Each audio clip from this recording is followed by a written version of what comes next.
Hello, welcome to my YouTube channel Krishna Kitchen #1.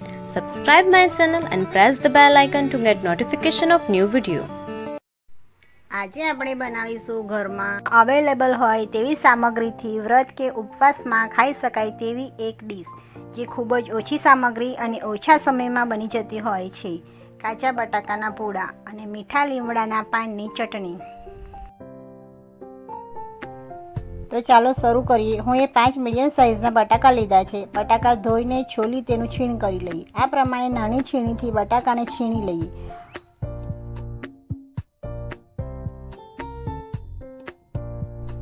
આ રીતે આવું પાતળું છીણ કરીશું. આ બટાકા છીણી લીધા છે તો તેમાં મસાલો એડ કરી દઈએ. 1 ચમચી જીરાનો પાવડર, અડધી ચમચી લાલ મરચું. જો તમે ઉપવાસમાં લાલ મરચું ન ખાતા હોય તો તમે લીલા મરચાંની પેસ્ટનો ઉપયોગ કરી શકો છો. 1 ચમચી લીંબુનો રસ, સ્વાદ પ્રમાણે સિંધવ મીઠું. બધું બરાબર હલાવી દેવાનું છે. બધું બરાબર સારી રીતે મિક્સ કરી લેવાનું છે. આ રીતે બધું મિક્સ થઈ ગયું છે.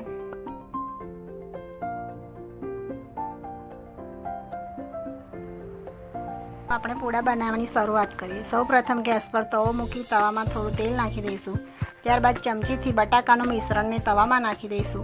આ રીતે મિશ્રણને ચમચી વડે ફેલાવી દઈશું. ગેસની ફ્લેમ ધીમી રાખવાની છે તેથી તે બરાબર શેકાઈ જાય. હવે તેને ધીમેથી બીજી બાજુ ફેરવી લઈશું.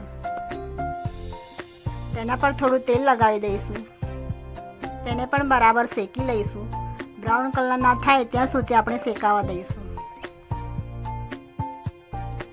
તે બધા મિશ્રણના પૂડા બનાવી દઈશું. આ બધા પૂડા તૈયાર થઈ ગયા છે. આપણે હવે મીઠા લીમડાના પાનની ચટણી તૈયાર કરીશું. એક મિક્સર જાર લઈ લઈશું. તેમાં 1 વાટકી મીઠા લીમડાના પાન, 2 લીલા મરચાં, 4 થી 5 ટુકડા આદુ, 1 ચમચી જીરાનો પાવડર, 1 ચમચી લીંબુનો રસ, 1 ચમચી ખાંડ, સ્વાદ પ્રમાણે સિંધવ મીઠું. તેમાં થોડું પાણી રેડી દઈશું. હવે તેની મિક્સરમાં ચટણી બનાવી લઈશું. ચટણી તૈયાર થઈ ગઈ છે.